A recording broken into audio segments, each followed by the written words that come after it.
चलिए यूट्यूब वाले कमांडोज को हमें दिखाइए।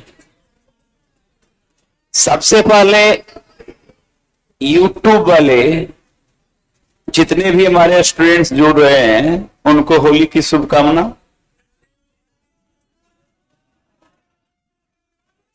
और ऑफलाइन वाले को महाशुभकामनाएं।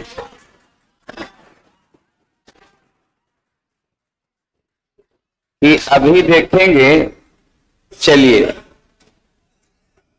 ऑनलाइन वाले यूट्यूब वाले जो भी हमारे स्टूडेंट्स जुड़े हैं, होली भी खेलिए, एंजॉय कीजिए और हमारे साथ जुड़े रहिए ताकि हम आपको बेहतर से बेहतर आज भी आपको हम पढ़ा सकें। लगातार चल रहा है। चलिए शुरू करेंगे। 200 तक तो हम पढ़ा दिए थे ना। चलिए 201 से हम ध्यान रखेंगे, शुरू करेंगे। एक अनुमान ध्यान रखिएगा, कहता है कि जनगणना, देखिए जब भी जनगणना आपको पढ़ाया जाएगा तो 2011 का ही डाटा मिलेगा, क्योंकि 2011 के बाद 2021 में होना था जो नहीं हुआ। तो जनगणना 2011 के अनुसार भारत की कुल आबादी कितनी थी? तो 1 अरब 21 करोड़। 1 अरब कितना भाई? तो 1 अरब 21 करोड़ क्या है? तो 1 अरब 21 करोड़ 2011 जनगणना के अनुसार। और जैसे ही ध्यान रखेंगे कि न्यू डाटा आएगा तो आपको बता दिए जाएंगे कि कितनी आबादी है। लेकिन एक अनुमानित डाटा है कि अब भारत की आबादी लगभग 1 अरब 40 करोड़ के बीच में है। 1 अरब कितना? तो ये अनुमानित डाटा है, क्योंकि जनगणना अभी हुआ नहीं है। इस बात का ध्यान रखिएगा। चलिए, तो सबसे ज्यादा याद रखेंगे, मैंने कई बार बताया है, जनगणना 2011 के अनुसार सबसे अधिक आबादी की अगर बात करेंगे तो अधिक आबादी वाला कौन था? यूपी था। कौन भाई? यूपी। और सबसे कम की बात करेंगे तो सिक्किम था। और डेंसिटी सबसे ज्यादा कहां का था?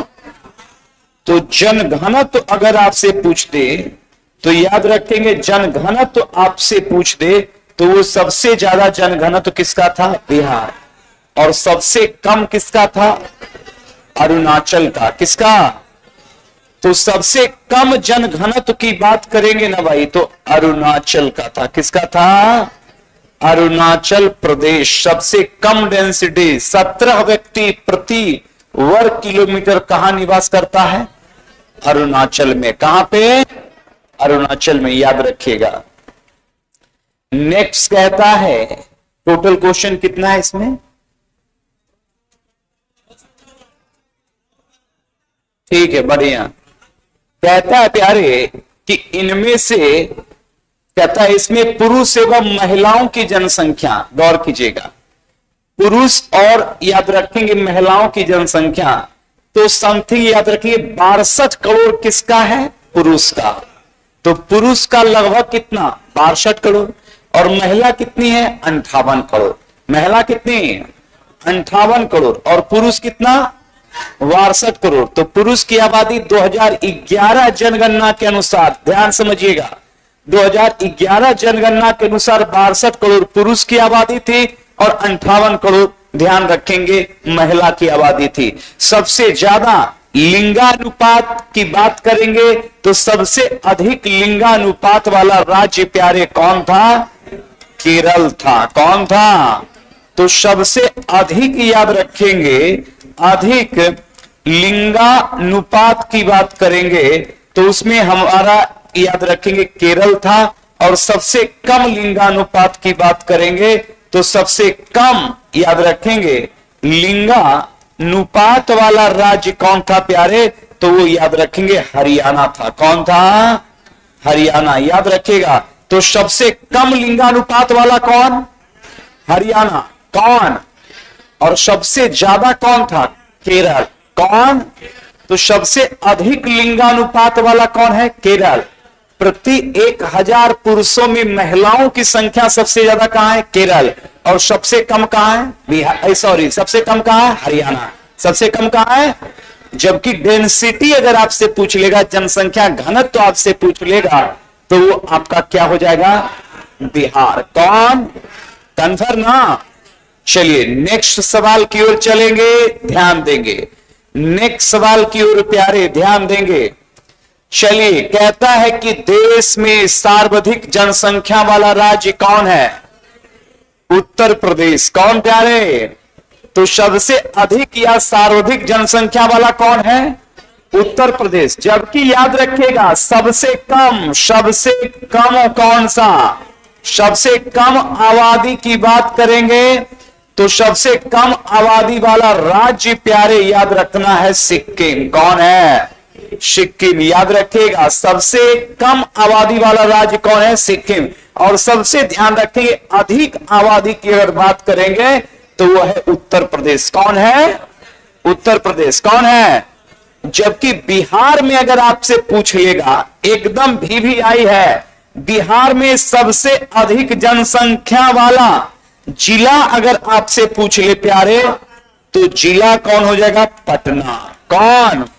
पटना। और सबसे कम याद रखिएगा, सबसे कम बिहार में जनसंख्या वाला जिला कौन है प्यारे?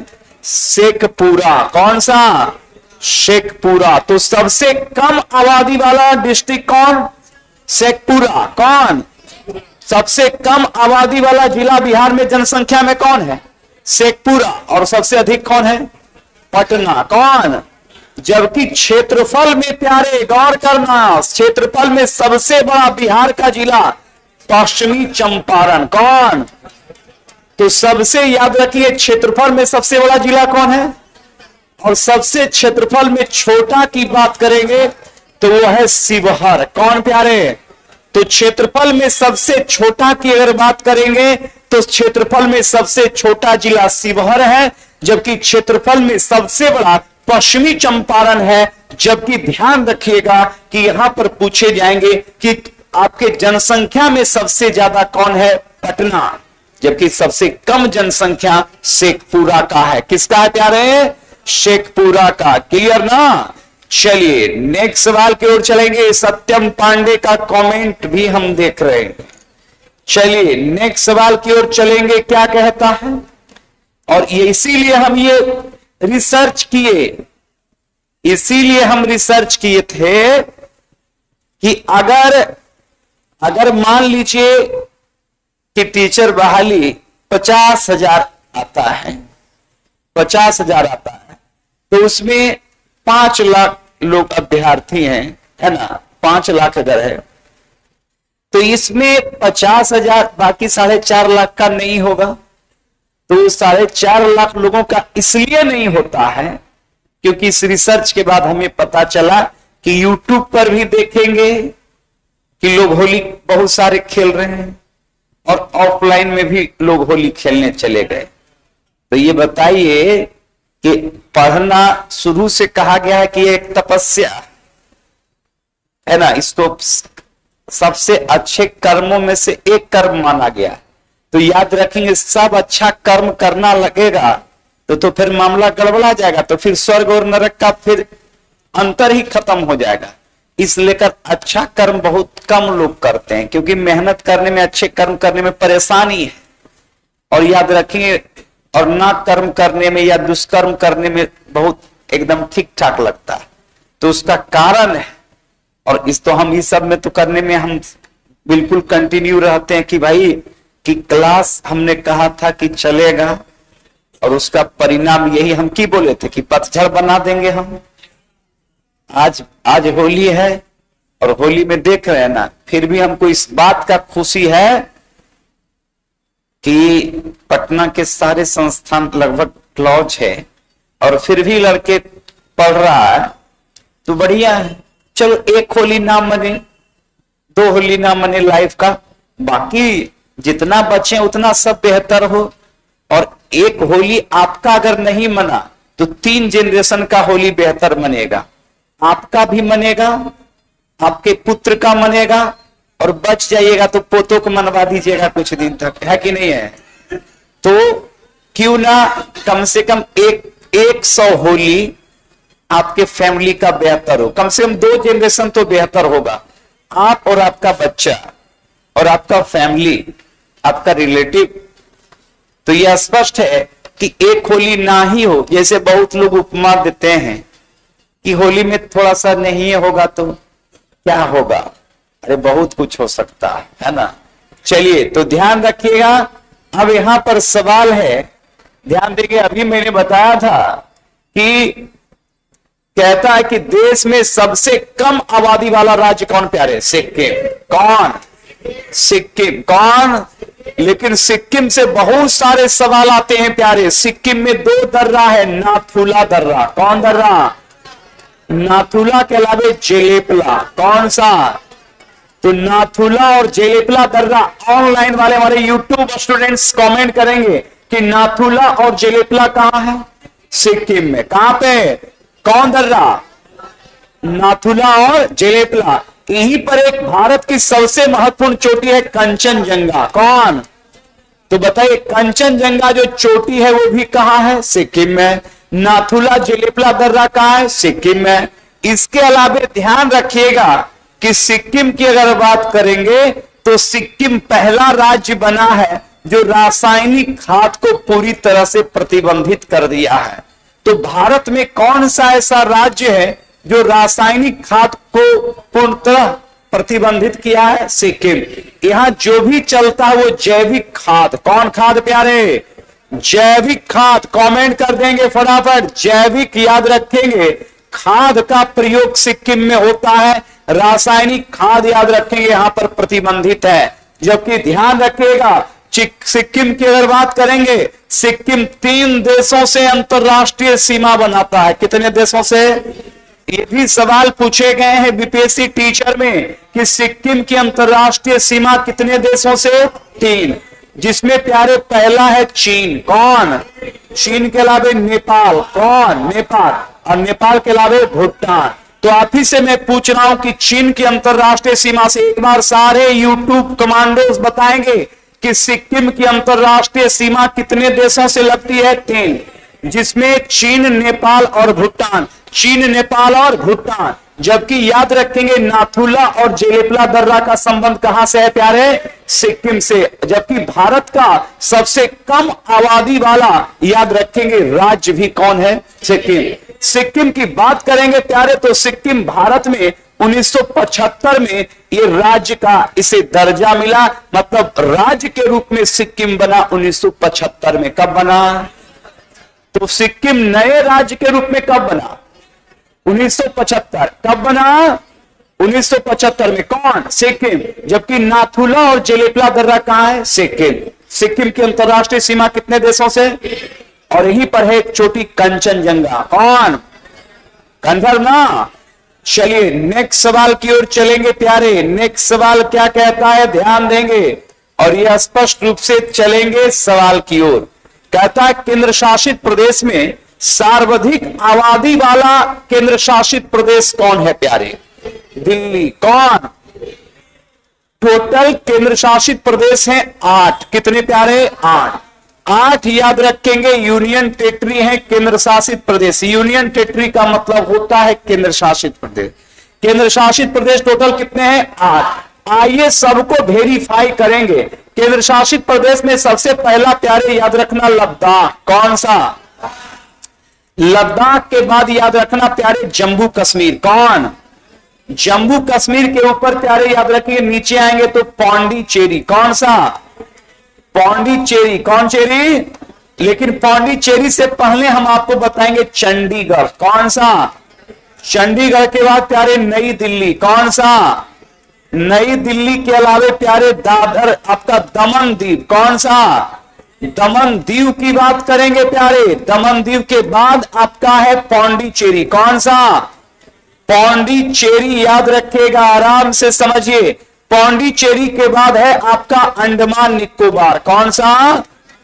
अंडमान याद रखेंगे, निकोबार। अंडमान निकोबार। और अंडमान निकोबार के प्यारे याद रखना लक्षद्वीप। कौन सा? लक्षद्वीप। तो टोटल केंद्र शासित प्रदेश कितने हैं? कितने? 8। पहला कौन? लद्दाख, दूसरा जम्मू कश्मीर, तीसरा चंडीगढ़, चौथा नई दिल्ली, पांचवा दमन-दीव, छठा पौंडीचेरी, सातवां अंडमान और आठवां कौन? लक्षद्वीप। सदैव ध्यान रखिएगा, अगर आपसे पूछ दे कि अभी पूछा है कि कौन सा केंद्र शासित प्रदेश सर्वाधिक आबादी वाला है, आंसर मैंने दिल्ली बताया, बिल्कुल सही है। सबसे अधिक जनसंख्या याद रखेंगे कौन है? दिल्ली। लेकिन अगर पूछ दे कि बताइए कि क्षेत्रफल के दृष्टि से प्यारे सबसे बड़ा केंद्र शासित प्रदेश कौन है? लद्दाख। कौन? लद्दाख केंद्र शासित प्रदेश के रूप में याद रखेंगे 2019 में बना। कब बना?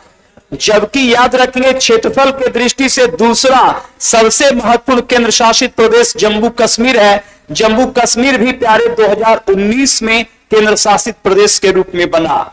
तो केंद्र शासित प्रदेश जम्मू कश्मीर और लद्दाख की बात करेंगे, कब बना? 2019। एक बार सारे कमांडोज यूट्यूब वाले कमेंट करेंगे कि केंद्र शासित प्रदेश लद्दाख और जम्मू कश्मीर कब बना? 2019। कब बना? जबकि याद रखेंगे अगर आपसे पूछ दे कि क्षेत्रफल में सबसे बड़ा केंद्र शासित प्रदेश अब कौन है, जबकि जनसंख्या में प्यारे कौन? नई दिल्ली। कौन? जबकि प्यारे याद रखना कि क्षेत्रफल के दृष्टिकोण से अगर बात करेंगे तो क्षेत्रफल के दृष्टिकोण से सबसे छोटा केंद्र शासित प्रदेश है लक्षद्वीप। कौन? अरब सागर में स्थित लक्षद्वीप एक प्रवाल द्वीप का उदाहरण है। लक्षद्वीप भारतीय भूभाग से अलग अरब सागर में स्थित, जिसकी राजधानी कावरती है। कहां है? कावरती। किसकी राजधानी? लक्षद्वीप। किसका प्यारे? जबकि क्षेत्रफल के अलावे जनसंख्या की भी अगर बात करेंगे तो जनसंख्या भी सबसे कम किसका है? तो याद रखेंगे लक्षद्वीप का। किसका? तो लक्षद्वीप जनसंख्या में भी कम है और याद रखेंगे क्षेत्रफल में भी कम है। तो क्षेत्रफल और जनसंख्या दोनों में सबसे कम कौन है? लक्षद्वीप। जैसे हम कहते हैं ना कि बताइए, अभी मैंने बताया था कि राज्य की सबसे कम जनसंख्या वाला राज्य कौन है? सिक्किम। और सबसे अधिक जनसंख्या वाला राज्य कौन है? यूपी, उत्तर प्रदेश है। जबकि सबसे ज्यादा डेंसिटी जनसंख्या घनत्व कहां का था? बिहार का। तो ये तो मैं राज्य में कह रहा हूं। और सबसे कम डेंसिटी या जनसंख्या घनत्व है अरुणाचल का। किसका? लेकिन यहां राज्य नहीं प्यारे, यहां यूनियन टेरिटरी या केंद्र शासित प्रदेश हम पढ़ा रहे हैं। तो केंद्र शासित प्रदेश में क्षेत्रफल के दृष्टि से सबसे बड़ा केंद्र शासित प्रदेश कौन है प्यारे? लद्दाख। कौन? जबकि सबसे याद रखेंगे क्षेत्रफल में सबसे कम कौन है? लक्षद्वीप। और जनसंख्या में भी कौन है? लक्षद्वीप। लेकिन जनसंख्या सबसे ज्यादा किसका है? नई दिल्ली का। किसका? और टोटल केंद्र शासित प्रदेश कितने हैं? 8। कितने? तो टोटल केंद्र शासित प्रदेश कितने हैं प्यारे? 8। कितने? कितने? 8। क्लियर ना? चलिए फटाफट कमेंट करते जाएंगे, इनकाउंटर बराबर चलते रहेगा, है ना। चलिए नेक्स्ट सवाल की ओर चलेंगे। और नेक्स्ट सवाल क्या कहता है, ध्यान दीजिएगा। चलिए कहता है कि केंद्र शासित प्रदेश में सबसे कम प्यारे आ ही गया, केंद्र शासित प्रदेश सबसे कम आबादी वाला कौन? लक्षद्वीप। कौन? लक्षद्वीप। कौन प्यारे? लक्षद्वीप। याद रखेंगे। चलिए राहुल राघव कह रहे हैं कि होली भी खेल रहे हैं, वीडियो भी आपका देख रहे हैं। एकदम होली खेलिए, कोई दिक्कत नहीं है, लेकिन थोड़ा सा होली बच के खेलना है ना। चलिए लेकिन हम तो भाई इनकाउंटर करेंगे ही, क्योंकि हम तो वही हिसाब से जिस प्रकार से हमारी सेना काम कर रहा है उसी का थोड़ा सा हम अनुकरण कर रहे हैं। बहुत ज्यादा अनुकरण नहीं कर रहे हैं। सेना तो बहुत समझिए देश के लिए सबसे, अगर कोई सर्वोच्च पद अगर हमको देने के लिए कहे तो वो सेना का है, क्योंकि जब हम लोग होली दिवाली मना रहे हैं तब वो बॉर्डर पे खड़ा है, तो उसी का थोड़ा सा हम अनुकरण किए। इसलिए कर आप हर एक वीडियो में हमारा दिखेगा कि हम इनकाउंटर वाली बात बोलते हैं, है ना, ताकि प्रेरणा मिलता है, जज्बा जुनून और जोश मिलता है हमारे सेना से। बाकी कोई भी याद रखिए सरकारी कर्मचारी वो दृढ़ संकल्प के साथ मेहनत नहीं करता है जैसे हमारी सेना कर रही है। तो उसी का अनुकरण हम करके हम अपने शिक्षा क्षेत्र में भी उसी तरह का जुनून पैदा कर रहे हैं कि जिस तरीके से हमारी सेना और हमारी सैनिक करता है ना। जुनून पैदा अगर हो गया तो नौकरी लेना बहुत बड़ी बात नहीं है। और ऐसे यहाँ हजारों एग्जाम्पल हैं, बशर्ते टीचर गाइडलाइन करे, जुनून पैदा करे और स्टूडेंट्स के अंदर पढ़ने का वो इच्छा केवल जागृत कर दे तो रिजल्ट स्टूडेंट लेता है, टीचर सिर्फ एक गाइडलाइनर होता है। क्योंकि हम बार बार कहते हैं कि यहां कोई भी स्टूडेंट्स ध्यान रखेंगे नर्सरी 1 to 5 का नहीं है या अंडर 10 का स्टूडेंट नहीं है जिसको बहुत मेहनत करना पड़ेगा, डांटना पड़ेगा। यहां सेल्फ जितने भी लोग हैं स्टूडेंट्स जो कंपटीशन के लिए आते हैं या यूट्यूब के माध्यम से, एप्लीकेशन के माध्यम से या ऑफलाइन के माध्यम से पढ़ते हैं, वो सारे स्टूडेंट्स देश के, समझिए कि देश के भविष्य हैं और अपने आप के भी भविष्य हैं। क्योंकि अगर वो बेहतर नहीं करेंगे तो उनका भविष्य फिर अंधकारमय होगा। तो कौन चाहता कि किसी का भविष्य जो है अंधकारमय रहे? इस लेकर उनको मेहनत सिर्फ क्या है, गाइड कर दीजिए, मोटिवेट कीजिए कैसे पढ़ना है, क्या पढ़ना है। मैं दावे के साथ कह सकता हूं कि लड़का उसी में उसका रिजल्ट होता है। क्योंकि सब यहां पर सबका कुछ ना कुछ पढ़ा हुआ है। कोई ऐसा नहीं कि जनरल कंपटीशन में आएगा तो वो इंटर पास करके नहीं आता, तो उतना तो वो पढ़ा हुआ है। सिर्फ टीचर को कि गाइड करे और बेहतर उसको रास्ता दिखा दे तो वो रिजल्ट ले लेगा। मैं ये आप कह देता हूं। तो ध्यान देंगे, कहता कि केंद्र शासित प्रदेश सबसे कम आबादी वाला राज्य कौन है प्यारे? लक्षद्वीप। अभी मैंने बताया था कि सबसे कम केंद्र शासित प्रदेश किसका है? लक्षद्वीप। लक्षद्वीप की बात करेंगे। अब पूछ देता है कि लक्षद्वीप किस सागर में स्थित है प्यारे? अरब सागर में। किस सागर में? अरब सागर में। कौन सा? लक्षद्वीप। कौन सा? अब लक्षद्वीप के संदर्भ में ध्यान दीजिएगा कि लक्षद्वीप देखिए यहां पर है, लक्षद्वीप यहां पर है। तो सबसे पहले लक्षद्वीप अगर आपसे पूछ दे कि किस सागर में है, तो अभी मैंने बताया कि ये अरब सागर में है। इसकी राजधानी कहां है प्यारे? कावरत्ती। कहां है? कावरत्ती। ये कैसे द्वीप का उदाहरण है? प्रवाल द्वीप। प्रवाल द्वीप का उदाहरण है। कौन प्यारे? कौन? लक्षद्वीप। जबकि याद रखेंगे लक्षद्वीप के ठीक नीचे हमारा एक पड़ोसी देश है जिसको हम मालदीव कहते हैं। क्या कहते हैं? मालदीव। और याद रखना प्यारे कि यहां पे पूछ देता है कभी कभी कि लक्षद्वीप और मालदीव के बीच जिसमें एक द्वीप है मिनी काय, तो मिनी काय और मालदीव जो है वो 8 डिग्री चैनल के द्वारा अलग होता है। कितने डिग्री चैनल द्वारा?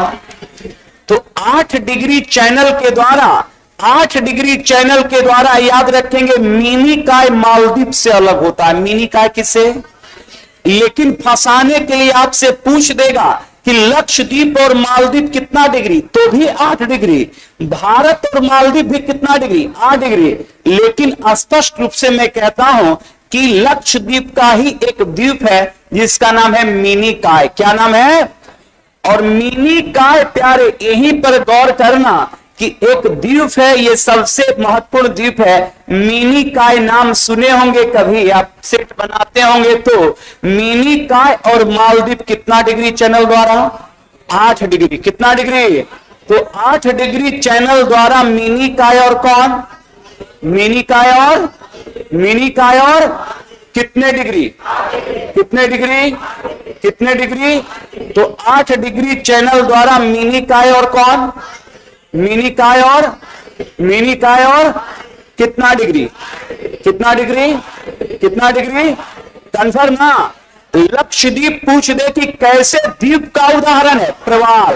कैसे द्वीप? तो प्रवाल द्वीप का उदाहरण कौन प्यारे? कौन? तो लक्षद्वीप कैसे द्वीप का उदाहरण? प्रवाल की बात करेंगे। ये प्रवाल होता क्या है? दुनिया का सबसे बड़ा प्रवाल याद रखना कि ग्रेट बैरियर है। कौन? तो ग्रेट बैरियर रीफ की बात करेंगे प्यारे, जो ऑस्ट्रेलिया के पास है। किसके पास है? तो ऑस्ट्रेलिया के पास दुनिया का सबसे बड़ा प्रवाल भित्ति है। तो लक्षद्वीप भी प्रवाल भित्ति का ही उदाहरण है। यहां पर याद रखेंगे कोरल जो समुद्र के एक जैविक जीव हैं, वो कोरल बड़े पैमाने पर जब मृत होता है तो उसी के अवशेष आइलैंड का रूप धारण करता है, जिसे प्रवाल द्वीप कहते हैं। तो लक्षद्वीप भी प्रवाल द्वीप का उदाहरण। ध्यान रखिएगा, अरब सागर में स्थित केरल के समीप ध्यान रखिएगा, जो भारत का सबसे छोटा क्षेत्रफल के दृष्टिकोण से और सबसे कम जनसंख्या के दृष्टिकोण से केंद्र शासित प्रदेश कौन है? लक्षद्वीप, जो मालदीव से 8 डिग्री चैनल के द्वारा अलग होता है। लक्षद्वीप की राजधानी कावरती है। कहां है प्यारे?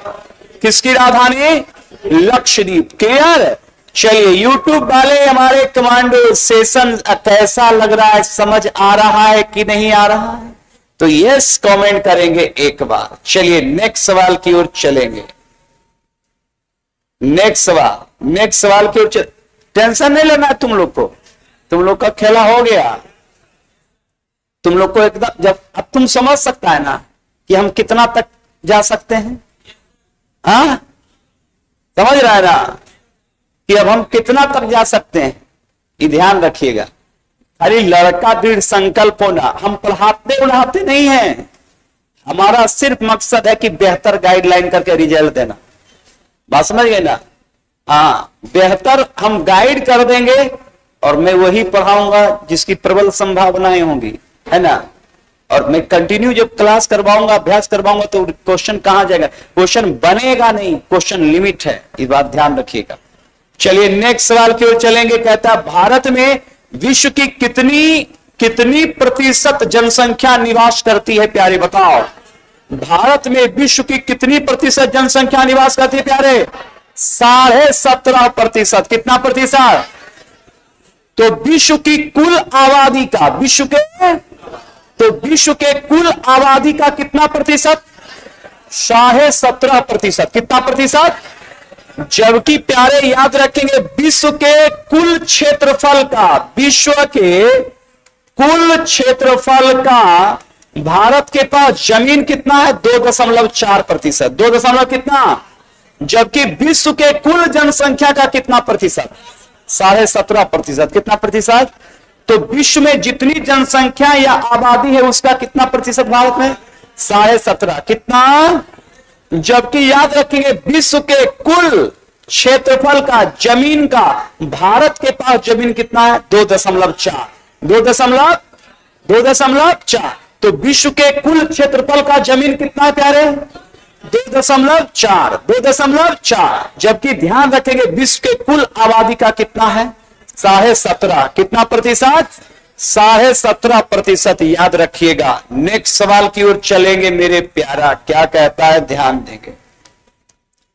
कहता है प्यारे कि सर्वोच्च जनसंख्या वाले प्रथम एवं द्वितीय देश कौन है? तो सबको पता है प्यारे। कौन? चीन और भारत। चीन और, तो दुनिया के 2 याद रखेंगे अधिक आबादी वाले, याद रखेंगे कौन कौन है? चीन और इसके बाद है प्यारे अमेरिका। कौन? अमेरिका। कौन? अमेरिका के बाद चौथा देश है इंडोनेशिया। कौन सा? इंडोनेशिया। चौथा देश कौन है प्यारे? इंडोनेशिया। चौथा कौन है? तो पहला कौन? चीन। चीन के बाद भारत के बाद अमेरिका के बाद, तो ये दुनिया के 4 महत्वपूर्ण याद रखेंगे आबादी वाले देश। जबकि क्षेत्रफल के दृष्टि से दुनिया का सबसे बड़ा देश कौन है? रूस। रूस के बाद कौन है? कनाडा। कौन? तो प्यारे क्षेत्रफल में बड़ा याद रखेंगे करीब 5-7 देश में। रूस के बाद कौन है? कनाडा। कनाडा के बाद चीन। चीन के बाद अमेरिका। चीन के बाद अमेरिका। अमेरिका के बाद ब्राजील। ब्राजील के बाद प्यारे ऑस्ट्रेलिया। कौन? ऑस्ट्रेलिया। कौन? ऑस्ट्रेलिया। और ऑस्ट्रेलिया के बाद कौन है? भारत। ऑस्ट्रेलिया के बाद कौन है? तो टोटल याद रखेंगे देश दुनिया में 7 बड़े देशों में भारत भी अपना है। पहले नंबर पर कौन? रूस। दूसरे पे कनाडा। तीसरा चीन। चौथा अमेरिका। 5वां ब्राजील। 6वां ऑस्ट्रेलिया। और 7वां बड़ा देश कौन है? भारत। 7वां कौन? तो दुनिया के 7 बड़े देशों में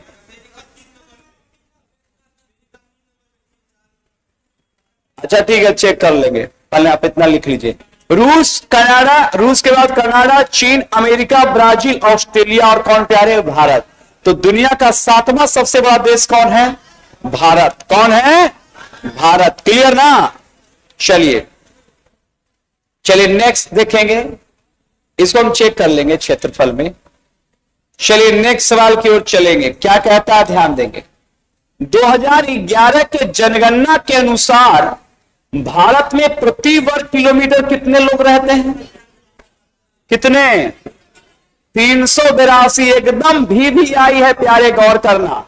अगर पूछेगा कि भारत में प्रति वर्ग किलोमीटर कितना लोग रह रहे हैं?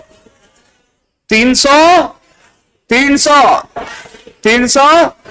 जबकि सबसे ज्यादा डेंसिटी जनसंख्या घनत्व कहां रह रहा? बिहार। कहां?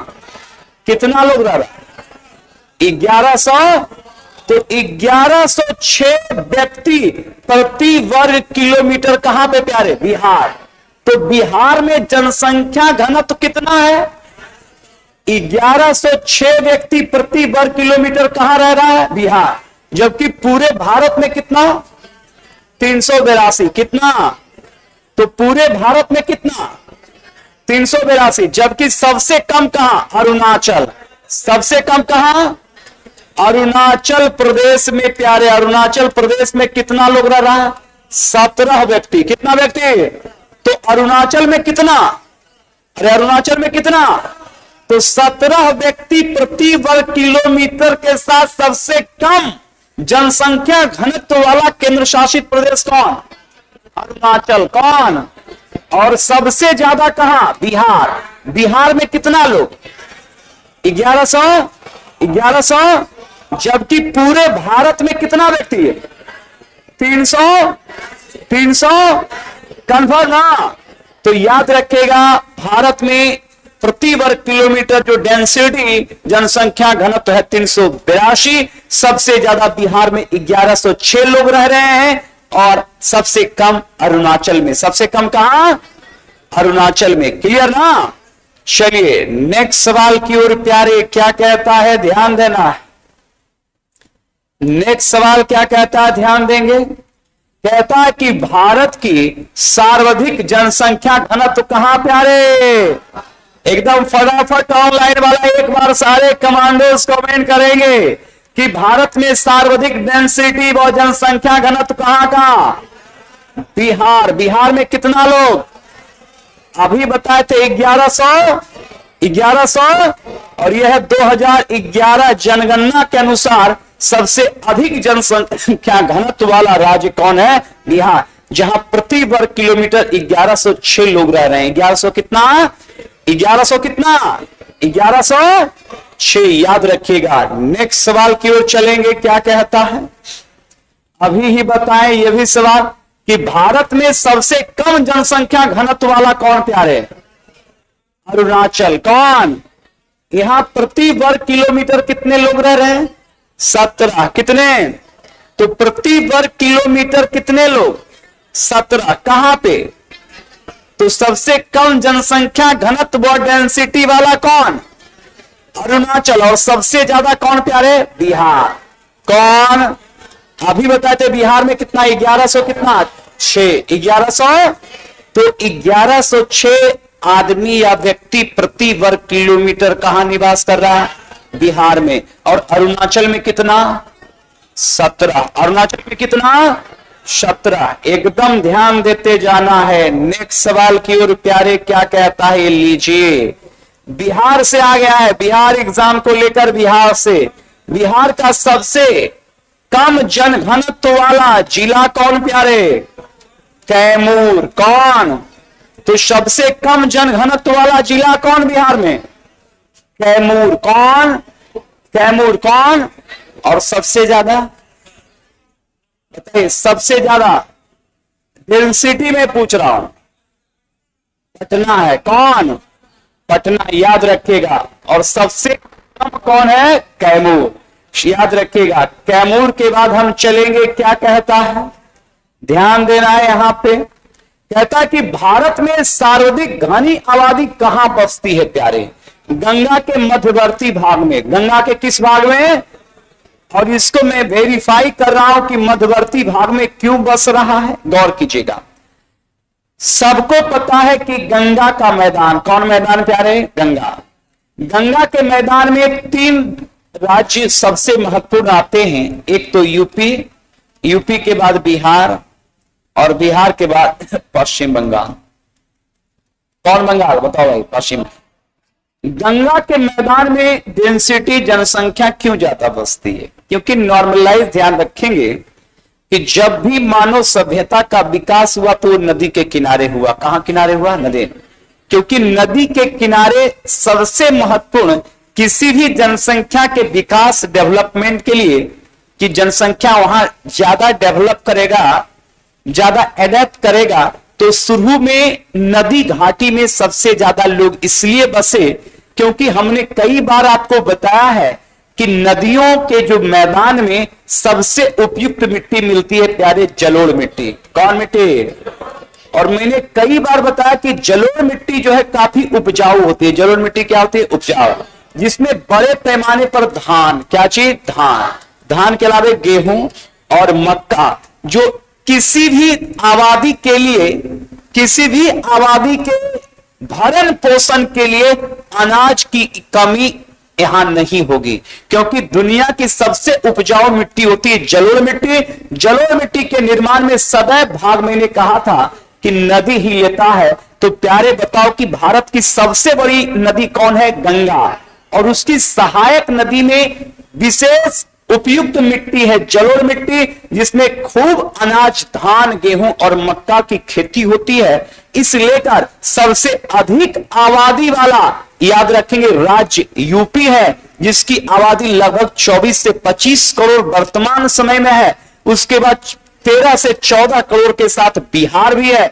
याद रखिए, बंगाल की भी आबादी काफी ज्यादा है। तो इसका मुख्य कारण है प्यारे, याद रखेंगे, कि मैदानी इलाकों होना। और हमने कई बार बताया है कि सबसे ज्यादा गेहूं का उत्पादन यूपी करता है और सबसे ज्यादा चावल का उत्पादन पश्चिम बंगाल करता है। बिहार भी चावल, गेहूं और दलहन और मक्का का उत्पादक राज्य है। तो मैं स्पष्ट कह देना चाहता हूं कि सवाल पूछे गए थे कि भारत में सर्वाधिक घनी आबादी कहां बसेगी प्यारे? गंगा के मैदान में, क्योंकि गंगा सबसे ज्यादा यूपी, बिहार और बंगाल में बहती है। इस लेकर गंगा के मैदान में दुनिया की सबसे उपजाऊ मिट्टी जलोढ़ मिट्टी मिलती है और इसमें धान, गेहूं, मक्का की खेती होती है। इस लेकर किसी भी जनसंख्या के भरण पोषण के लिए अनाज का, याद रखिए, प्रचुर मात्रा में उत्पादन होगा तो वहां जनसंख्या निवास करेगी।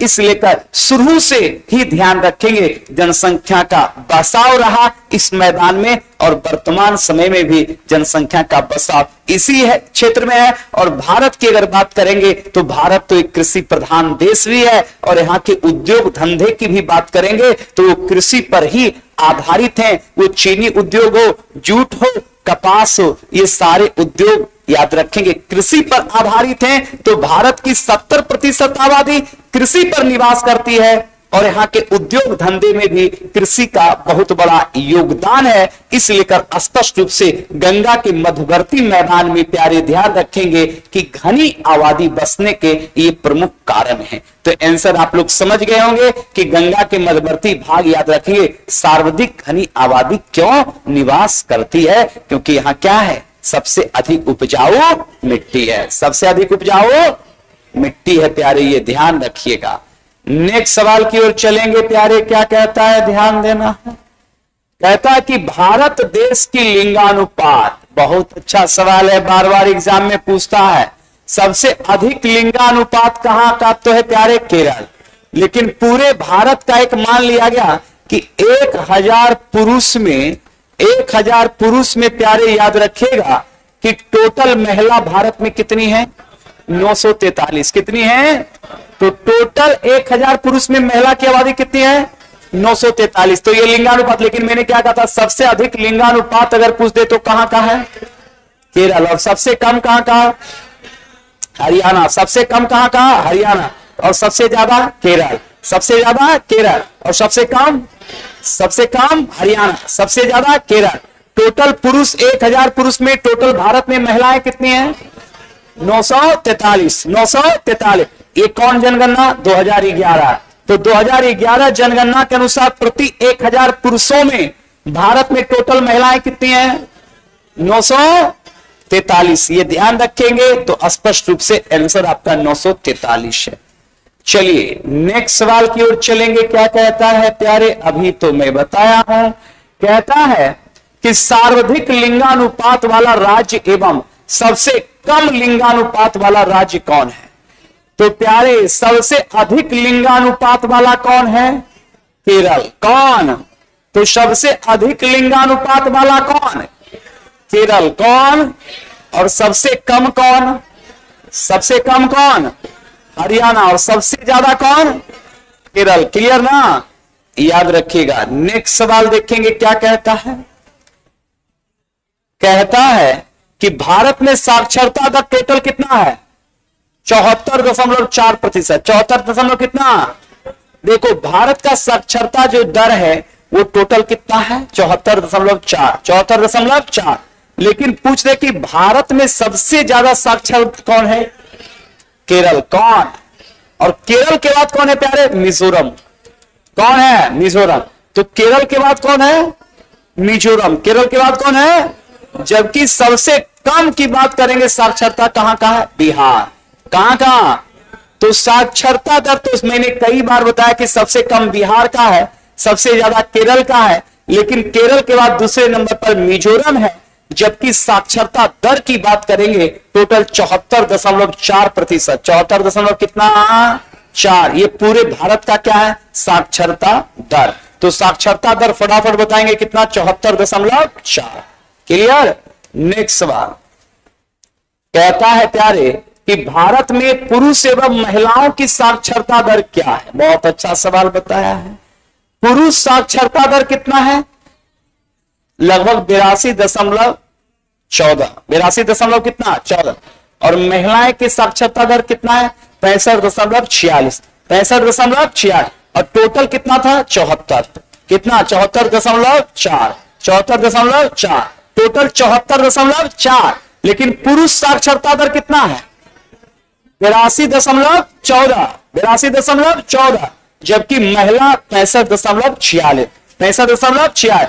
कहीं पर आपको डाइवर्ट करने के लिए डायरेक्ट 82 देगा तो इस बात का ध्यान रखेगा, कहीं पर 65 भी देगा इस बात का ध्यान रखेगा। तो पुरुष का साक्षरता दर कितना? 82 कितना? 14। और महिला का 65.46। 65.46। चलिए बहुत अच्छा कमेंट भी आ रहा है लोगों का। नेक्स्ट सवाल की ओर चलेंगे प्यारे। क्या कहता है? ध्यान देंगे नेक्स्ट सवाल की ओर प्यारे। क्या कहता है मेरे कमांडोज? ध्यान देना। बिहार में साक्षरता दर कितना है प्यारे? 64%। एक बार सारे यूट्यूब पे स्टूडेंट्स बताएंगे कि बिहार भारत में सबसे कम साक्षरता दर वाला राज्य है। तो बिहार का साक्षरता जो दर है वो कितना प्रतिशत है? 64%। कितना प्रतिशत? 64%। कितना प्रतिशत? किसका प्यारे? बिहार। तो बिहार का साक्षरता दर कितना प्रतिशत है? 64%। कितना प्रतिशत? 64। याद रखिएगा। अब लीजिए जिला से। कहता है कि बिहार में सर्वाधिक सबसे कम साक्षरता दर वाला जिला कौन है? मतलब कहता है सबसे साक्षर जिला कौन है? रोहतास। सबसे साक्षर जिला कौन है? रोहतास। रोहतास वाले कमांडोज कमेंट करेंगे सबसे बिहार में सबसे साक्षर जिला कौन है? रोहतास। और सबसे कम कौन है प्यारे? पूर्णिया। बिहार में सबसे कम साक्षर जिला कौन? 2011 जनगणना के हिसाब से बिहार में सबसे साक्षर जिला कौन? रोहतास। सबसे साक्षर जिला रोहतास। सबसे साक्षर जिला। और सबसे कम? सबसे कम और सबसे ज्यादा कौन? रोहतास। क्लियर? चलिए बहुत अच्छा। ये तो स्टैटिक्स टाइप का है, सीधा याद रखिएगा। सबसे साक्षर जिला कौन? रोहतास। सबसे साक्षर जिला रोहतास। सबसे साक्षर जिला रोहतास। सबसे कम पूर्णिया। सबसे कम सबसे ज्यादा रोहतास। एकदम याद रख लेना है। नेक्स्ट सवाल की ओर प्यारे क्या कहता है, ध्यान देना। विश्व का सबसे बड़ा महादेश कौन प्यारे? एशिया। कौन? पूरा एशिया क्लियर करेंगे। एशिया कंटिनेंट विश्व का सबसे बड़ा महादेश, एक बार सारे ऑनलाइन कमांडोज बताएंगे। कौन? एशिया। कौन? कंफर्म।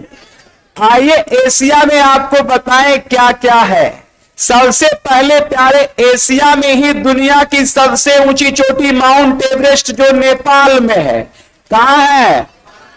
एशिया में ही प्यारे दुनिया का सबसे बड़ा पठार है तिब्बत का पठार। कौन पठार?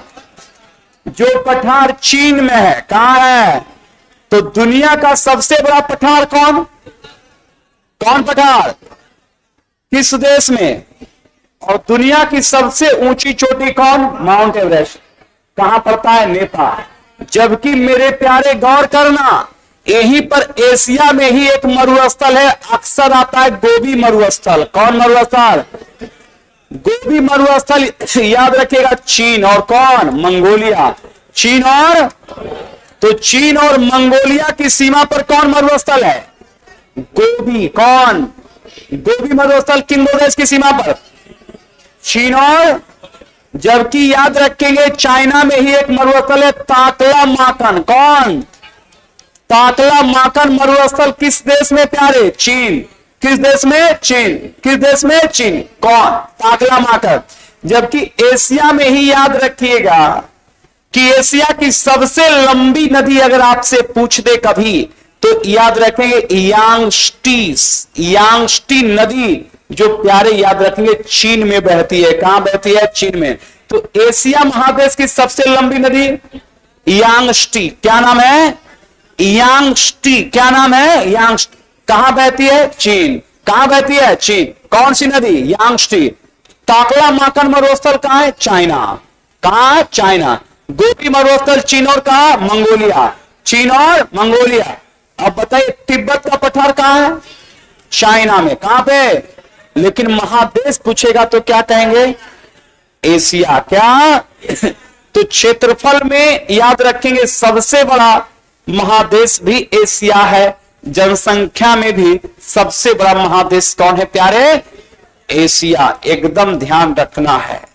चलिए, हैप्पी दिवाली नहीं है, हैप्पी होली है प्यारे। चलो नेक्स्ट सवाल की ओर चलेगा। विश्व की सर्वाधिक आबादी कहां निवास करती है प्यारे? एशिया। क्यों निवास करती है एशिया में? क्योंकि एशिया में दुनिया के 3 से नहीं 5 बड़े आबादी वाले देश, गौर करेंगे, एशिया में 5 बड़े आबादी वाले देश में प्यारे पहले नंबर पर चीन, चीन के बाद भारत, भारत के बाद Indonesia, Indonesia, Indonesia, Indonesia, Indonesia के अलावा प्यारे याद रखिए पाकिस्तान। कौन सा? तो याद रखेंगे इंडोनेशिया के बाद कौन? पाकिस्तान। और पाकिस्तान के बाद प्यारे जापान। ये 5 याद रखेंगे दुनिया के क्रमशः बड़े आबादी वाले देश एशिया में निवास करता है। तो एशिया में चीन, भारत, इंडोनेशिया, पाकिस्तान, जापान, ये 5 अधिक आबादी वाले प्यारे क्या हैं? देश हैं, जिसमें दुनिया का सर्वाधिक आबादी चाइना के बाद दूसरे नंबर पर फिलहाल भारत है। तो ये दोनों अधिक आबादी वाले देश कहां हैं? एशिया। कहां पे? एशिया। कहां पे? एशिया। याद रखिएगा। नेक्स्ट सवाल की ओर प्यारे क्या कहता है, ध्यान देना। नेक्स्ट सवाल कहता है कि एशिया महादेश का विस्तार पृथ्वी के किस स्थल का भाग का कितना है? तो एशिया महादेश का विस्तार पृथ्वी के स्थल का कितना भाग है प्यारे? लगभग 30%। कितना प्रतिशत? तो विश्व में जितना भी देश है, विश्व में जितना भी देश है, उस देश का लगभग 30% क्षेत्रफल किस महादेश में है? किस महादेश में? किस महादेश में? एशिया। एशिया की सबसे लंबी नदी मैंने बताया था यांगस्टी। कौन? यांगस्टी किस देश में बहती है? चीन में। कहां पे? कहां पे? चीन में। याद रखिएगा। नेक्स्ट सवाल की ओर चलेंगे। क्या कहता है प्यार? ध्यान दीजिएगा यहां पे कहता है प्यारे कि विश्व की कितनी आबादी एशिया महादेश में रहती है प्यारे? कितनी? 60%। कितनी प्रतिशत? 60। इसका मूल कारण आप समझिएगा, इसका मूल कारण है, ध्यान रखेंगे, गंगा ब्रह्मपुत्रा सिंधु का मैदान, यांगस्टी और हांगहो का मैदान। आराम से समझिएगा कि क्यों निवास करती है। सबसे पहले प्यारे याद रखेंगे, यांगस्टी नदी जो एशिया की सबसे लंबी नदी है, जो चीन में बहती है, और यहीं पर एक नदी है हांगहो। हांगहो भी चीन का शोक, ये भी याद रखेंगे, यहीं पर बहती है। उसके बाद है प्यारे गंगा, और याद रखना ब्रह्मपुत्रा का मैदान। गंगा और ब्रह्मपुत्रा का मैदान ना प्यारे, ध्यान रखेंगे, लगभग 2 देशों में है, भारत और बांग्लादेश, जो एक आबादी वाला देश भी है। इसके बाद याद रखेंगे तीसरा जो मैदानी एरिया है मेकांग। मेकांग नदी, जिसे दक्षिण पूर्व एशिया का गंगा कहा जाता है, मेकांग नदी की बात करेंगे, जिसमें थाईलैंड, कंबोडिया, वियतनाम, लाओस जैसे देश में एक विशाल मैदानी क्षेत्र बनाता है, जो याद रखेंगे अनाज उत्पादन के दृष्टिकोण से काफी महत्व है, और जहां भी अनाज का उत्पादन होगा उस क्षेत्र में जनसंख्या डेंसिटी ज्यादा मिलेगा। इसके अलावा ध्यान रखेगा, एक है इरावादी का मैदान। इरावादी का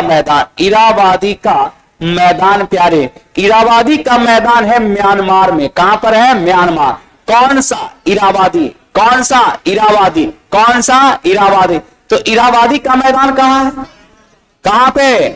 कहां पे? और याद रखेंगे, एक है आपका सिंधु का मैदान। सिंधु का मैदानी एरिया सबको पता है कि पड़ोसी देश पाकिस्तान में है। पड़ोसी देश कहां पर है? पाकिस्तान।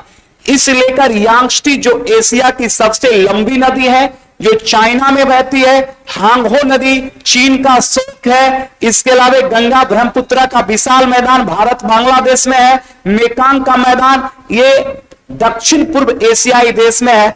इस लेकर ये सारे मैदानी इलाकों में अनाज का उत्पादन बड़े पैमाने पर होता है। इस लेकर विश्व की एक बड़ी आबादी चीन, Bharat, Pakistan, Indonesia, Thailand, Japan में निवास करती है, और पूरे दुनिया का 60% आबादी एशिया में इसलिए निवास करती है क्योंकि एशिया का ये एरिया मैदानी के साथ साथ यहाँ की जलवायु मानसूनी वो आदर्श है, जो चावल और अनाज उत्पादन के लिए सर्वोत्तम है। इस लेकर एशिया में 60% आबादी निवास करती है। जबकि आप बात करेंगे, आप अफ्रीका की बात करेंगे, तो अफ्रीका में आबादी इसलिए कम है क्योंकि एक तो याद रखेंगे वहां का एरिया उपजाऊ भी कम है, दूसरा याद रखें खनिज के भंडार होने के बाद वहां के लोग, ह्यूमन डेवलपमेंट भी कम है। तो बहुत बड़ा कारण बनता है ये सब कि एक तो याद रखेंगे मैदानी इलाकों का कम होना, दूसरी बात कि मानव डेवलपमेंट का कम होना, ये सब भी याद रखें जनसंख्या घनत्व का बहुत बड़ा मायने रखता है। तो स्पष्ट रूप से याद रखेगा कि एशिया की बात करेंगे तो यहां कितना प्रतिशत प्यारे? 60। कितना प्रतिशत? 60। याद रखिएगा। और नेक्स्ट सवाल की ओर चलेंगे। नेक्स्ट सवाल क्या कहता है? ध्यान दीजिएगा। कहता है कि एशिया को अफ्रीका महादेश से अलग करता है कौन प्यारे? फटाफट बताओ। कहता है एशिया को अफ्रीका से अलग कौन करता है? कौन करता है बताइए? तो ये करता है लाल सागर और स्वेज नहर। लाल सागर और कौन? लाल सागर और कौन प्यारे? स्वेज नहर। लाल सागर और कौन? स्वेज नहर। लाल सागर और कौन? स्वेज नहर। लाल सागर और कौन? स्वेज नहर। लाल सागर और स्वेज नहर। किसको किसको? एशिया को एकदम ध्यान देना है कि एशिया अफ्रीका किस सागर द्वारा? लाल सागर और स्वेज नहर। कौन नहर? मैंने कई बार बताया था कि स्वेज नहर का राष्ट्रीयकरण 1854 में हुआ। स्वेज नहर बनकर तैयार हुआ 1869 में। 1869। कौन नहर? स्वेज नहर। स्वेज नहर किस देश में है प्यारे? मिस्र में। किस देश में है? मिस्र में। लेकिन स्वेज नहर से सवाल पूछता है कि सुएज नहर जोड़ता किसको किसको है, तो भूमध्य सागर को। किस सागर को? भूमध्य सागर को प्यारे लाल सागर से। भूमध्य सागर को, तो भूमध्य सागर को लाल सागर से जोड़ता है कौन नहर? सुएज नहर। कौन नहर? तो सुएज नहर किसको किसको प्यारे? भूमध्य सागर को, भूमध्य सागर को।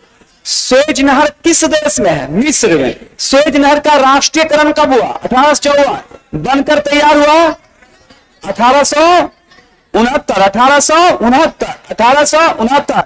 और पूछेगा कि दुनिया का सबसे बड़ा नहर भी कौन है? तो सुएज नहर है, जो Asia Europe America, Asia Europe America Africa को जोड़ता है। ये ध्यान रखिएगा। जबकि लाल सागर की बात करेंगे प्यारे, तो ये एशिया और अफ्रीका के बीच में, एशिया और किसके बीच में है? अफ्रीका।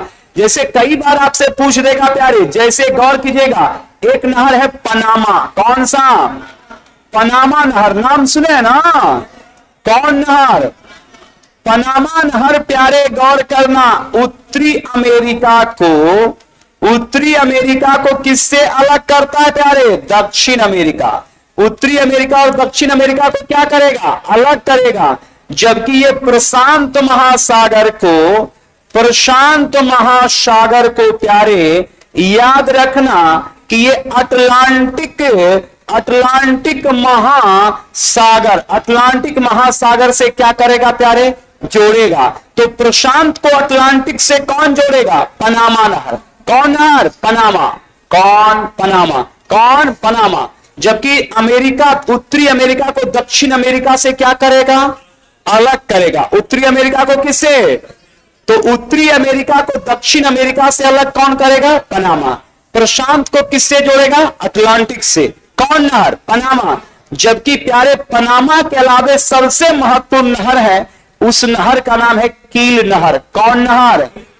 कील नहर की बात करेंगे प्यारे, ये जर्मनी में है। कहां है? जर्मनी में। कौन नहर? कील नहर। कौन नहर? अब प्रश्न आ गया कि कील नहर कहां है? जर्मनी। कील नहर कहां है? मेरे प्यारे ये जो है ना, ये बाल्टिक सागर को, किस सागर को?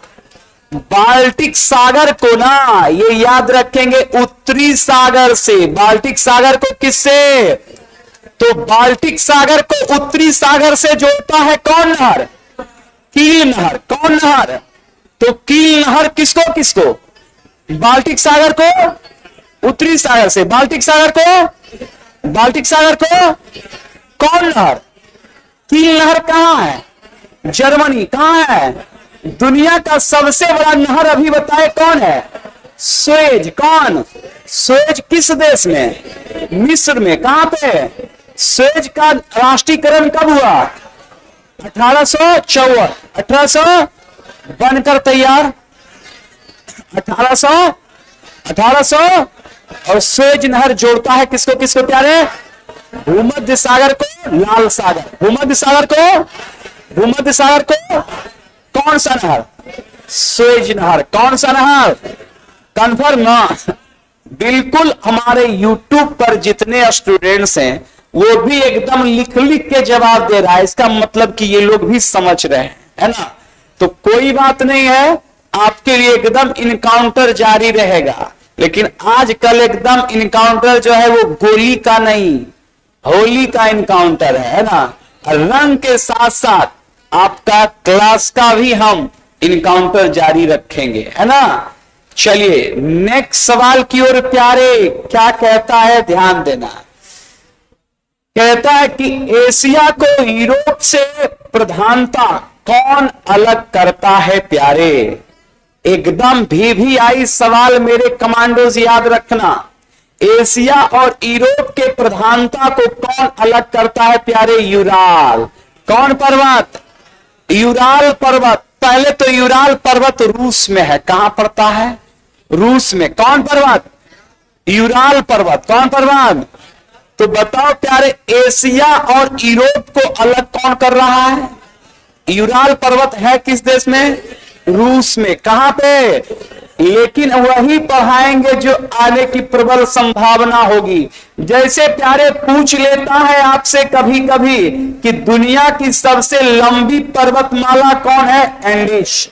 एंडीज पर्वतमाला की बात करेंगे ना प्यारे, तो ये ध्यान रखना कि ये आपका दक्षिण अमेरिका में है। कहां पर है?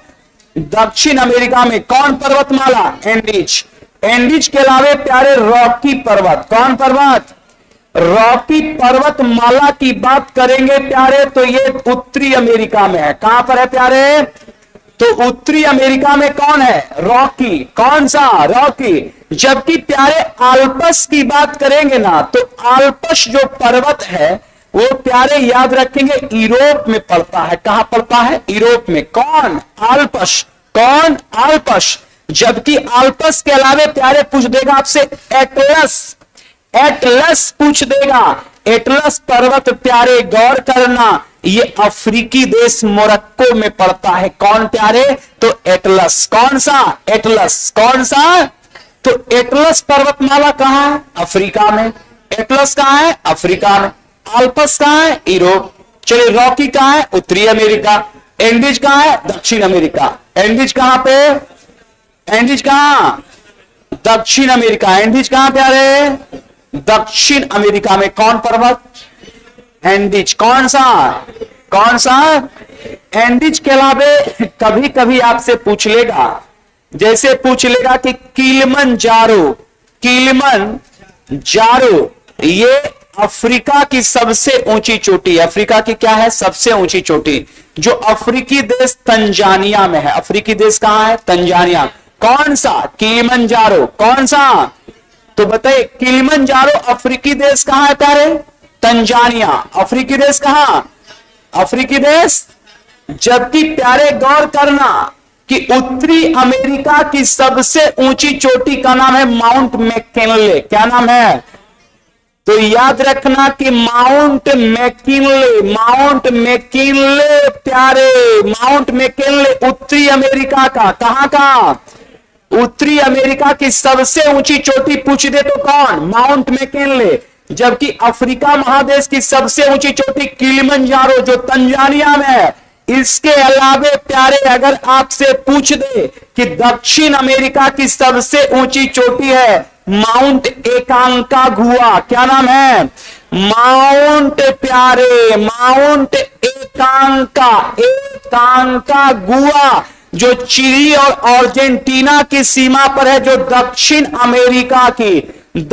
अमेरिका की सबसे ऊंची चोटी पूछ दे मेरे कमांडो, तो दक्षिण अमेरिका की सबसे ऊंची चोटी एकांकागुआ है, जो चिली और अर्जेंटीना की सीमा पर याद रखेंगे ये एंडीज पर्वतमाला में स्थित है। जबकि माउंट मैकिनले की बात करेंगे अमेरिका के अलास्का में स्थित माउंट मैकिनले उत्तरी अमेरिका की सबसे ऊंची चोटी है। जबकि अफ्रीका कंटिनेंट या अफ्रीका महादेश की सबसे ऊंची चोटी किलिमंजारो जो तंजानिया में है। लेकिन मेरे प्यारे पूछ देगा एशिया महादेश, तो बुड़बको जानता है कि एशिया की सबसे ऊंची चोटी माउंट एवरेस्ट में जो याद रखेंगे कहां है प्यारे? नेपाल। कहां पे? नेपाल।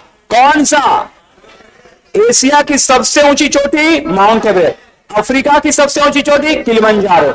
चलिए उत्तरी अमेरिका की सबसे ऊंची चोटी माउंट मैकिनले। दक्षिण अमेरिका कौन? माउंट एकांकागुआ। कौन? लेकिन पूछ देगा प्यारे यूरोप की सबसे ऊंची चोटी, तो यूरोप की चोटी का नाम है प्यारे याद रखना एल्ब्रूस। क्या नाम है? एल्ब्रूस यूरोप की सबसे ऊंची चोटी है। तो एल्ब्रूस कहां की चोटी है प्यारे? यूरोप की। तो एल्ब्रूस कहां की चोटी है? यूरोप। तो यूरोप महादेश की सबसे ऊंची चोटी का नाम क्या है? एल्ब्रूस। क्लियर ना? चलिए दुनिया की सबसे लंबी पर्वतमाला एंडीज। दक्षिण अमेरिका, उत्तरी अमेरिका में कौन? रॉकी। यूरोप में महत्वपूर्ण पर्वत कौन? आल्पस। अफ्रीका में कौन? एटलस। तो एटलस कहां? अफ्रीका। और आल्पस कहां? यूरोप। दुनिया की लंबी पर्वतमाला एंडीज। कहां? दक्षिण अमेरिका। और रॉकी कहां? उत्तरी अमेरिका। रॉकी कहां प्यारे? रॉकी कहां प्यारे? उत्तरी अमेरिका में। कौन? रॉकी। कौन प्यारे? रॉकी। एकदम ध्यान देना है। नेक्स्ट सवाल की ओर प्यारे, और आवश्यक सूचना,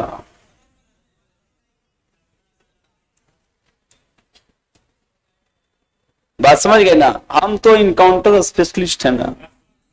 हमको बोला कि नहर पर आ रहे थे, बोला काटो दे देंगे। हम बोले देखो क्लास के लिए जा रहे हैं, देना है तो दे दो लेकिन फिर भी पढ़ाएंगे। हाँ तो बोला छोड़ दो। हम बोले तुम कादो भी दे देगा तो हम कपड़ा चेंज नहीं करेंगे। हाँ इनकाउंटर में जब गोली लग गया फिर भी गोली चलेगा। आज होली है तो हम क्यों मना करेंगे? देना है दो भाई, रंग देना दो, कीचड़ देना है दो, हमें स्वीकार है। क्योंकि ये रोज रोज आता नहीं है। हाँ हमने कहा दे दीजिए, हमें स्वीकार है, लेकिन हम अपने कर्म क्षेत्र की ओर बढ़ रहे हैं। लेकिन आपकी खुशी है तो दे दीजिए। उसी लायक दिख रहे हैं, उसी कलर में हम कपड़ा भी पहन लिए, बोले दीजिए। हाँ लेकिन हम पढ़ाएंगे। जिस प्रकार से हमारे सैनिक, हमारे सेना को बॉर्डर पे गोली भी लग जाता है, लेकिन दृढ़ संकल्प रहता है कि दुश्मन को इनकाउंटर करना है, तो वो गोली लगने के बाद भी गोली चला रहा है बड़े मजे में। बाद में इनकाउंटर बंद होगा तो उसका इलाज होगा। तो होली तो समझिए कि साल भर का बहुत है ना, बहुत खुशी वाला फेस्टिवल है, तो इसमें कोई दिक्कत नहीं है। तो जो लोग मना रहे हैं और वो सोचते हैं कि जो है कि हम बोले दे दो कोई दिक्कत नहीं है ना, लेकिन फिर भी इनकाउंटर चलेगा, है ना। चलो प्यारे ध्यान देना, आगे कह रहा है, ध्यान देंगे यहां पे कि एशिया महादेश की प्राकृतिक बनावट याद रखेंगे कैसी है प्यारे, विविधतापूर्ण। विविधतापूर्ण का मतलब समझते हैं ना, यहाँ विभिन्न विभिन्न प्रकार की क्या है, जलवायु है। कहीं मरुस्थल है, कहीं पर मानसूनी वर्षा होती है, कहीं पर पहाड़ है, कहीं पैठार है, कहीं मैदान है, कहीं। और उसका उदाहरण तो हमारा देश भारत ही प्यारे, गौर करना, आइए समझिए। हमारा देश भारत ही विविधताओं का, एशिया में स्थित हमारा भारत ही एक विविधताओं वाला देश है प्यारे। इस लेकर एशिया तो है ही, हमारा देश भारत भी विविधताओं वाला देश है प्यारे। गौर करो कैसे, अगर यहां पर अभी तुम चल जाओ तो एकदम -10 डिग्री टेम्परेचर मिलेगा। हमारे ही देश लद्दाख में चले जाइए, -10 डिग्री टेम्परेचर होगा, अभी भी कंबल से वहां ठंडा नहीं जाएगा। कहां पे? अभी जब हमारे देश के अधिकतर भाग में होली लोग खेल रहे हैं तो वहां पर -10-15 डिग्री टेम्परेचर है लद्दाख में, मतलब भीषण ठंडा है प्यारे। आ जाओ यूपी और बिहार, यूपी और बिहार प्यारे, यहां तो एकदम अभी के बाद 4 महीना उमस के गर्मी आएगा, एकदम गर्म हवा, लू चलेगा, लोग एकदम ठंडा ठंडा पानी, कोको कोला, आइसक्रीम और पेप्सी पिएगा, है ना। लेकिन 4 महीना इस मैदान में ठंडा भी पड़ता है, 4 महीना गर्मी भी पड़ता है, 4 महीना बरसात भी होता है। तो बताए विविधता है कि नहीं है ना। लेकिन प्यारे आ जाओ केरल, कहां? केरल, तमिलनाडु, केरल और कहां? सालों भर गर्मी, सालों भर, तो सालों भर गर्मी कहां? केरल और तमिलनाडु में है कि नहीं? यहां कभी ठंडा उंडा पड़ता नहीं है। इस लेकर याद रखेंगे, हमारे ही देश में जहां सालों भर गर्मी और वर्षा होते रहता है, केरल और तमिलनाडु में, हमारे ही देश में बिहार, यूपी, पंजाब, हरियाणा, दिल्ली में 4 महीना भीषण गर्मी, 4 महीना भीषण ठंडा, 4 महीना बरसात। लेकिन हमारे ही क्षेत्र चले जाइए, जम्मू कश्मीर, लद्दाख, उत्तराखंड और हिमाचल, याद रखेंगे लगभग बर्फबारी और याद रखेंगे ठंडा और सुहावना मौसम रहता है। तो हमारे ही देश में विविधता है कि नहीं है बताइए। तो बताइए, जब भारत एशिया महादेश में है और एक देश में जब ऐसी विविधताएं, ऐसी जलवायु और ऐसी मौसम है, ऐसे प्राकृतिक बनावट है, रंग और स्वरूप में अलग है। जम्मू कश्मीर, हिमाचल प्रदेश के लोग बहुत थोड़े खूबसूरत होते हैं, बिहार का लोग भी ठीक ठाक होता है, यूपी का नहीं ठीक है तो फेनल लवली लगा के ठीक हो जाता है, लेकिन ठीक होता है, पूरा क्रीम लगा के ठीक हो जाता है। लेकिन बगल में केरल, तमिलनाडु लोग चले जाइए तो लोग काले मिलते हैं। तो बताइए, ये प्राकृतिक बनावट के लिए प्रकृति का विविधता जिम्मेदार है कि नहीं है? तो ये प्रकृति की बनावट के लिए याद रखेंगे, प्रकृति की विविधता जिम्मेदार है, क्योंकि जहां सालों भर गर्मी पड़ेगा वहां के लोग काले मिलेंगे। जहां 4 महीना ठंडा, 4 महीना गर्मी, 4 महीना बरसात, तो वहां गर्मी में तनी लोग साफ हो जाता है, गर्मी में गर्मी वाला क्रीम लगाता है, फेयर एंड लवली, और ठंडा में ठंडा वाला क्रीम लगाता है, पॉन्ड्स है ना, बिको टर्मरिक है ना। जबकि प्यारे जम्मू कश्मीर और हिमाचल के लोग तो ऐसे ही गोरे होते हैं। तो ये सारी प्राकृतिक विविधता के कारण होते हैं। किसके कारण होते हैं? प्राकृतिक विविधता के कारण मेरे कमांडो। नेक्स्ट सवाल की ओर चलेंगे प्यारे। क्या कहता है कि हिमालय पहाड़ की श्रृंखला कहां तक फैली है? एशिया। एकदम प्यारे, पूरा एकदम बताएंगे। एशिया में कौन पहाड़? हिमालय। आइए समझिए आराम से। हिमालय के संदर्भ में देख प्यारे ऐसे समझो, हिमालय कितने देश में है फैला? गौर करना। हिमालय पहले तो पाकिस्तान तक ये जाता है, पाकिस्तान के अलावा ये चीन में भी है, चीन के अलावा भारत में है प्यारे, भारत के अलावा नेपाल में प्यारे, नेपाल के अलावा भूटान में प्यारे, भूटान के अलावा प्यारे म्यांमार, क्योंकि म्यांमार में जो हिमालय का भाग है उसको अराकान योमा कहते हैं। क्या कहते हैं? Arakan Yoma. तो बताइए, पाकिस्तान, चीन, भारत, पाकिस्तान, चीन, भारत, नेपाल, भूटान, म्यांमार, ये सारे एशिया महादेश के भाग हैं कि नहीं है? मतलब एशिया महादेश के देश हैं कि नहीं? और यहीं पर फैला है दुनिया की सबसे ऊंची पर्वतमाला प्यारे। कौन? तो हिमालय। कौन? तो हिमालय पर्वत श्रृंखला जो दुनिया की सबसे ऊंची पर्वतमाला है, पाकिस्तान, चीन, भारत, नेपाल, भूटान, म्यांमार, पाकिस्तान, चीन, भारत, नेपाल, भूटान, म्यांमार, इतने देशों में फैला है दुनिया की सबसे लंबी पर्वतमाला। कौन प्यारे? कौन? हिमालय। कौन? कौन? कंफर्म? क्लियर ना? और हिमालय की सबसे ऊंची चोटी कौन प्यारे? Mount Everest. और माउंट एवरेस्ट कहां प्यारे? नेपाल।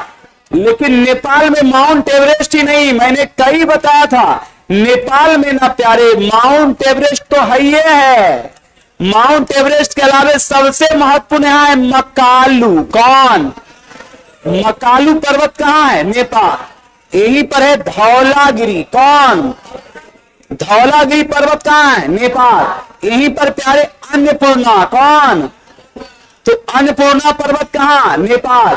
यहीं पर प्यारे गौरी शंकर। कौन? गौरी शंकर। कौन? तो ये सारे पर्वत शिखर कहां है? नेपाल। तो नेपाल में माउंट एवरेस्ट। कौन? मकालू। कौन? धौलागिरी, अन्नपूर्णा, गौरी शंकर। किस देश में? किस देश में? किस देश में? जबकि प्यारे भारत में सबसे पहला, याद रखिएगा, भारत में हिमालय की सबसे महत्वपूर्ण पर्वत है नंगा पर्वत। कौन पर्वत? नंगा पर्वत प्यारे लद्दाख। कहां पे? प्रश्न आ गया कि नंगा पर्वत कहां? फिर प्यारे पूछ दे तुमसे नंदा देवी। कौन? नंदा देवी उत्तराखंड। कहां प्यारे? तो नंदा देवी कहां? उत्तराखंड। नंदा देवी, नंदा देवी, नंदा देवी उत्तराखंड में ही प्यारे कामेट। कौन? कामेट भी कहां प्यारे? उत्तराखंड। कामेट कहां? कामेट कहां? और हिमालय में सबसे महत्वपूर्ण चोटी कंचनजंगा। कौन प्यारे? कंचनजंगा कहां प्यारे? कहां? सिक्किम। कहां? जबकि प्यारे कभी कभी पूछेगा नामचा बरवा। कौन? नामचा बरवा तिब्बत और अरुणाचल। तिब्बत और, तो तिब्बत और अरुणाचल की सीमा पर कौन? नामचा बरवा। कौन? तो तिब्बत और अरुणाचल की सीमा पर कौन? नामचा बरवा। कौन? जबकि कंचनजंगा कहां? सिक्किम। कंचनजंगा, कंचनजंगा सिक्किम। जबकि प्यारे नंगा पर्वत कहां? लद्दाख। चलिए, नंदा देवी उत्तराखंड। कामेट कहां? तो कामेट कहां?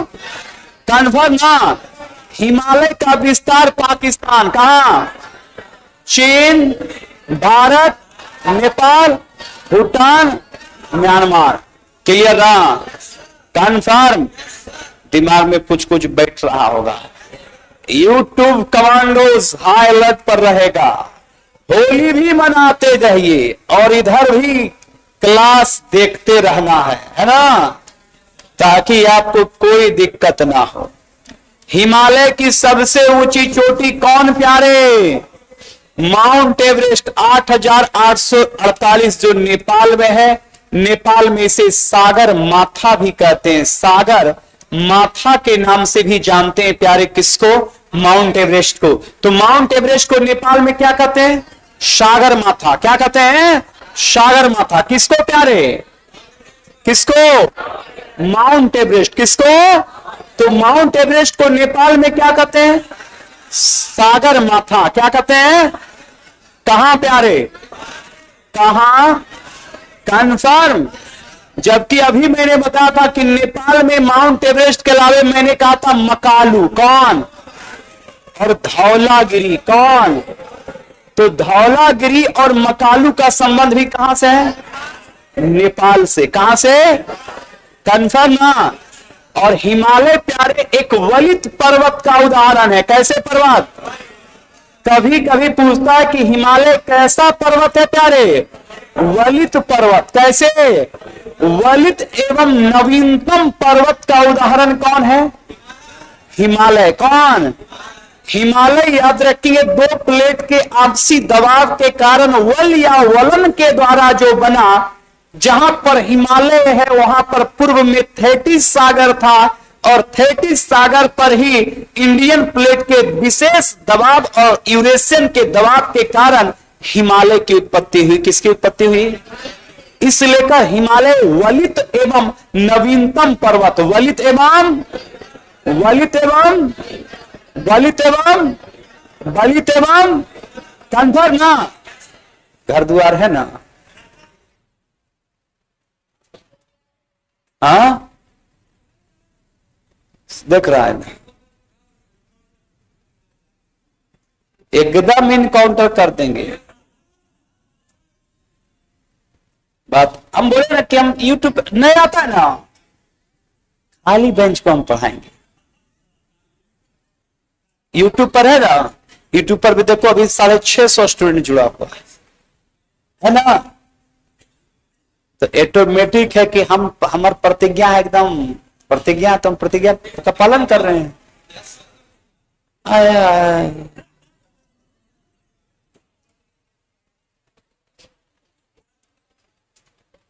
नेक्स्ट सवाल की ओर प्यारे ध्यान देंगे।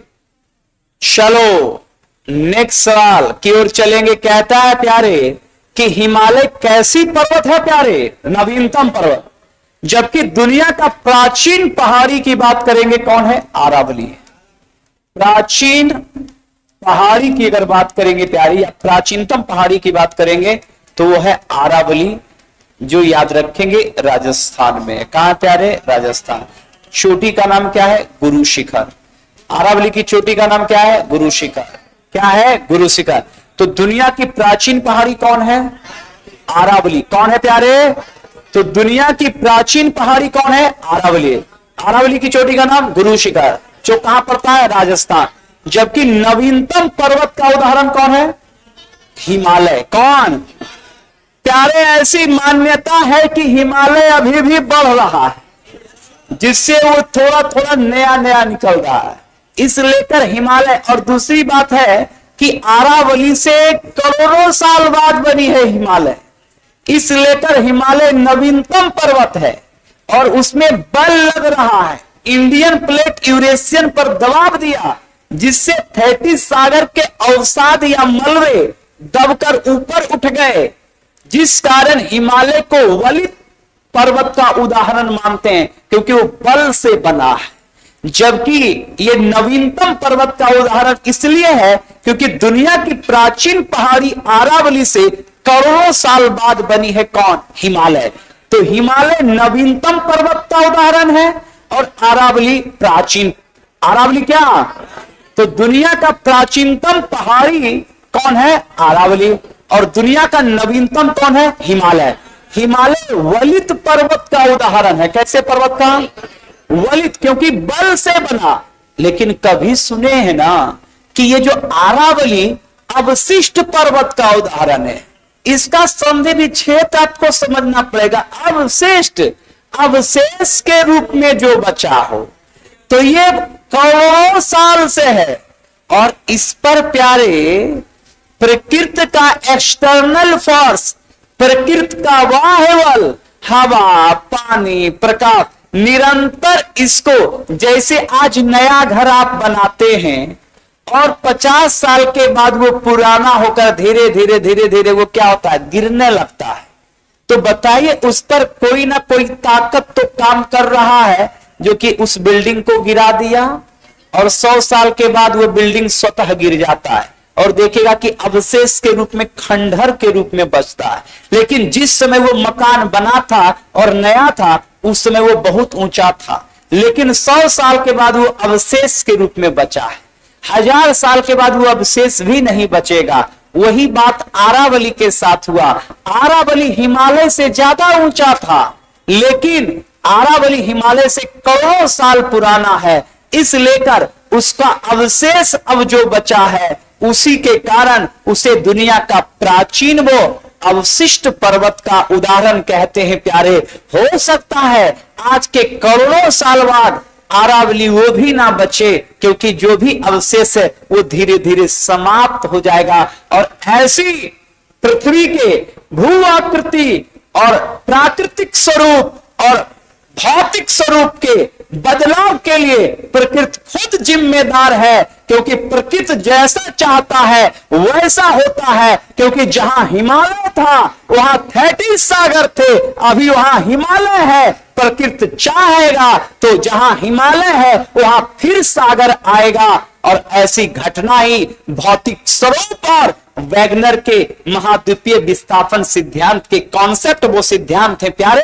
इस लेकर पृथ्वी के भौतिक स्वरूप में बदलाव होते रहेगा। जैसे मेरे ये भौतिक स्वरूप को देख रहे हैं, आज इतना आवाज निकल रहा है, लेकिन आज के 50 साल के बाद ये भौतिक स्वरूप नष्ट हो जाएंगे। जैसे 50 साल बाद 50 साल पहले मैं नहीं था इस धरती पे, और आज के 50 साल बाद भी मैं इस धरती पे नहीं रहूंगा, तो मेरे इस भौतिक स्वरूप कहां जाएगा? या 50 साल पहले कहां था? तो 50 साल पहले ये मेरे भौतिक स्वरूप के शरीर इस धरती पर नहीं थे, और आज के 50 से 100 साल बाद भी नहीं रहेंगे। तो ऐसे ही स्वरूप में बदलाव धरती पर आते रहता है, और यही है प्रकृति का। याद रखेंगे, प्रकृति का बदलाव। और अगर आपने प्रकृति के साथ छेड़छाड़ किया तो प्रकृति आपसे बदला लेता है, और बदला लेता है कोरोना जैसे वायरस भेजकर, है ना, कि एक वायरस भेजेंगे सारा का सारा सिस्टम में आ जाओगे। इस लेकर प्रकृति के साथ अगर छेड़छाड़ आपने किया तो प्रकृति आपसे बदला लेगा। क्लियर? एकदम मेरे कमांडोज इनकाउंटर एकदम फुल्ली जारी रहेगा, एकदम ध्यान रखिए। और आज के सेशन का लास्ट सवाल है ना, कहता है प्यारे ध्यान रखिएगा कि संसार की छत किसे कहते हैं? तिब्बत पठार, क्योंकि ये दुनिया की सबसे बड़ी पठार है। दुनिया की सबसे, याद रखना प्यारे, सबसे बड़ी याद रखेंगे पठार है प्यारे, तिब्बत का पठार, जो चाइना में पड़ता है। कहां पड़ता है? चाइना। इसी पठार पर याद रखना प्यारे कैलाश पर्वत। कौन पर्वत? कैलाश। कैलाश पर्वत भी कहां है प्यारे? चीन। और इसी कैलाश पर्वत के पास मान सरोवर। कौन सरोवर प्यारे? मान सरोवर झील भी, जो याद रखना प्यारे तिब्बत में है। और इसी मान सरोवर झील से प्यारे दो नदी निकलती है, सिंधु और ब्रह्मपुत्रा। सिंधु और ब्रह्मपुत्रा की बात करेंगे प्यारे, तो सिंधु और ब्रह्मपुत्रा की बात करेंगे प्यारे, तो ये सिंधु और ब्रह्मपुत्रा की उत्पत्ति मानसरोवर झील तिब्बत से होती है। वहीं पर कैलाश पर्वत है जो तिब्बत में पड़ता है, जबकि दुनिया की सबसे बड़ी पठार तिब्बत का पठार। कौन पठार? तो दुनिया का सबसे बड़ा पठार कौन प्यारे? तिब्बत का पठार। क्लियर ना? याद रखिएगा। तो आज का सेशन मेरे यूट्यूब कमांडोज, और ध्यान रखेंगे यही सेशन फिर मैं कल लेकर आऊंगा यूट्यूब पे भी और लगातार आप लोग बने रहें ताकि आपको बेहतर से बेहतर हम आपको कंटेंट देते रहें। तो लगातार बने रहेंगे, मिलते हैं कल इनकाउंटर के लिए, तब तक के लिए अनुमति। चलिए, जय हिंद।